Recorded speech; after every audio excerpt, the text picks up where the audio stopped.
हम लोग पिछले वीडियो में जो है कैरेक्टरिस्टिक्स ऑफ 5 किंगडम पढ़ चुके हैं। अब हम इसकी जो टेबल हमने पढ़ा था उसके बारे में हम लोग डिटेल में पढ़ते हैं। ये हम पढ़ चुके हैं और अब हम R.H. विटेकर ने 5 किंगडम ऑफ क्लासिफिकेशन किस हिसाब से किया था उसके बारे में पढ़ेंगे। तो R.H. विटेकर ने कब किया था? 1969 में। 1969 में इन्होंने क्या किया था? 5 किंगडम क्लासिफिकेशन सिस्टम प्रपोज किया था।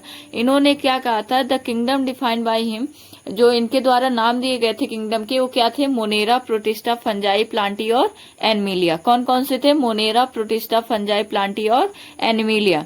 इन्होंने जो मेन कैरेक्टर लिए थे, मेन क्राइटेरिया लिए थे क्लासिफिकेशन के, वो थे सेल स्ट्रक्चर। हमने सेल स्ट्रक्चर में देखा ना कि कैसे टाइप का सेल स्ट्रक्चर है, thallus organisation, modes of nutrition, autotrophic है, हेटेरोट्रॉपिक है, रिप्रोडक्शन की सेक्सुअल है कि एसेक्सुअल है, फाइलोजेनेटिक रिलेशनशिप। इन सब के बेसिस पे इन्होंने क्या किया था? 5 किंगडम क्लासिफिकेशन सिस्टम दिया था। 5 किंगडम क्लासिफिकेशन जो आया था उसके पहले 2 किंगडम क्लासिफिकेशन आया था। तो जो पहले क्लासिफिकेशन था उसमें bacteria, blue green algae, fungi, Moses, फंस, जिम्नोस्पर्म्स और एंजियोस्पर्म, इन सबको प्लांट्स में रख दिया गया था। ठीक है, सारे के सारे को किस में रख दिया गया था? प्लांट किंगडम में। किस हिसाब से? पूरे किंगडम को एक मतलब उनके पास देखा गया था, उनकी सेल के पास क्या है? सेलवाल हैं, तो प्लांट्स में आ गए, और जिनके पास सेलवाल नहीं हो क्या हो गए? एनिमल्स में आ गए। फिर दिस प्लेस टुगेदर ग्रुप्स, ये जो एक साथ रखे गए थे, जैसे बैक्टीरिया प्रोकैरियोटिक है, फंजी मल्टीसेलुलर है, यूकैरियोटिक है, मोजेस यूकैरियोटिक है। तो इसमें जो एक साथ सारे ऑर्गेनिज्म, सारे प्लांट्स को रखे थे, ये सारे जीव को रखे थे, वो एक दूसरे से क्या थे? बहुत डिफरेंट थे। तो characters that unified this whole kingdom was that all the organism included had the cell wall in their cell. This place together groups which widely differ in other characteristic. इनके पास सेल वॉल तो है सबके पास, लेकिन और सब एक दूसरे के कैरेक्टरिस्टिक इनके क्या है? अलग अलग हैं। तो बैक्टीरिया जो होती है प्रोकैरियोटिक होती है, बैक्टीरिया और ब्लू ग्रीन एल्गी, और जबकि जो और भी फंजाई, मोसेस, फर्न्स, जिम्नोस्पर्म और एंजियोस्पर्म है, ये क्या है? यूकैरियोटिक है। तो इन सबको किस में रख दिया था? प्लांट्स में रख दिया था, सबके एक साथ रख दिया गया। इसके बाद यूनिसेलुलर और मल्टीसेलुलर ऑर्गेनिज्म को एक साथ ही रख दिया था, जैसे क्लेमाइडोमोनास और स्पायरोगायरा को एल्गी में के अंदर रख दिया गया था। तो the classification does not differentiate between heterotrophs group. जो पहले वाला क्लासिफिकेशन था, यानी 2 सिस्टम क्लासिफिकेशन, 3 सिस्टम क्लासिफिकेशन, ये जो क्लासिफिकेशन थे वो हेट्रोट्रॉपिक ग्रुप, फंजाई और ऑटोट्रॉपिक ग्रुप जैसे ग्रीन प्लांट्स, इनको भी एक ही साथ रख दिया गया था।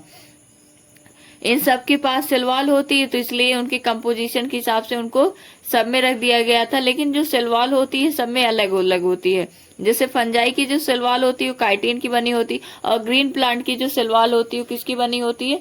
सेलुलोज की बनी होती है। तो आपको याद रखना है क्या कि फंजाई की सेलवाल किसकी बनी होती है? काइटिन की। और ग्रीन प्लांट की किसकी बनी होती है? सेलुलोज की। जब क्या हुआ कि उनके जो कैरेक्टरिस्टिक्स हैं, जैसे फंजाई जो है काइटिन की उसकी सेलवाल बनी थी और प्लांट्स की सेलुलोज की बनी थी, जब इसको कंसीडर किया गया तो फंजाई का अलग से किंगडम बना दिया गया, जिसको किंगडम फंजाई में रख दिया गया। और जो भी प्रोकैरियोटिक ऑर्गेनिज्म थे उनको मोनेरा में रख दिया गया, और जो यूनिसेलुलर यूकैरियोटिक ऑर्गेनिज्म होते हैं वो प्रोटिस्टा में आते हैं। तो आप फंजाई में कौन आता है? जिसकी सेलवाल किसकी बनी होती है? काइटिन की। और जितने भी प्रोकैरियोटिक ऑर्गेनिज्म थे वो किस में आते हैं? मोनेरा में आते हैं। और जितने भी यूनिसेलुलर यूकैरियोटिक ऑर्गेनिज्म आते हैं वो किस में है? प्रोटिस्टा में। तो हमने 5 किंगडम क्लासिफिकेशन में देखा कि क्या होते हैं? मोनेरा, प्रोटिस्टा, फंजाई, प्लांटी और एनिमिलिया, ये 5 किंगडम होते हैं। मोनेरा में कौन आता है? प्रोकैरियोटिक ऑर्गेनिज्म आते हैं ना, तो ये हम पहले भी टेबल में देख चुके हैं। और प्रोटिस्टा में कौन आता है? यूनिसेलुलर यूकैरियोटिक ऑर्गेनिज्म आते हैं। ठीक, as put together organism which in earlier classification were placed in different kingdom. This happened because the criteria of classification change. ये ऐसा हुआ क्यों? क्योंकि क्राइटेरिया चेंज हो गया। अब हम क्या करने लगे? अब हम ज्यादा पढ़ने लगे, तो ज्यादा अंदर तक देखने लगे। पहले उन्होंने मार्फोलॉजिकली ऐसे देख लिया और 2 किंगडम क्लासिफिकेशन दे दिया, कहा कि जो जिनके पास सेल वॉल पाई जाती है वो क्या होते हैं, वो प्लांट्स में आ जाएंगे, और जिनके पास सेल वॉल नहीं है वो किस में आ जाएंगे, एनिमल्स में आ जाएंगे। ठीक है, तो बाद में हम जब सेल वॉल देखे और सेल वॉल में भी देखे कि किसके पास कैसी सेल वॉल पाई जाती, किसकी बनी है, उसके बाद हम ये भी देखे कि कौन यूनिसेलर है, कौन मल्टी सेलर है, और किसका सेल प्रोकैरियोटिक है, किसका यूकैरियोटिक है। इस बेसिस पे हम क्या करने लगे, उनको क्लासिफाइड करने लगे। तो this kinds of changes will take place in future too depending on the improvement in our understanding of characteristic and evolve. तो ये चेंजेस फ्यूचर में भी होते रहेंगे, जैसे जैसे हमारी अंडरस्टैंडिंग की इम्प्रूवमेंट होती जाएगी वैसे वैसे। Over time an attempt has made to evolve classification system which reflects not only morphological, physiological and reproductive similarity but is also phylogenetic. Phylogenetic मतलब इवोल्यूशनरी रिलेशनशिप, जैसे जैसे विकास होता है उसके हिसाब से भी क्या होगा, क्लासिफिकेशन का सिस्टम इवॉल्व होगा।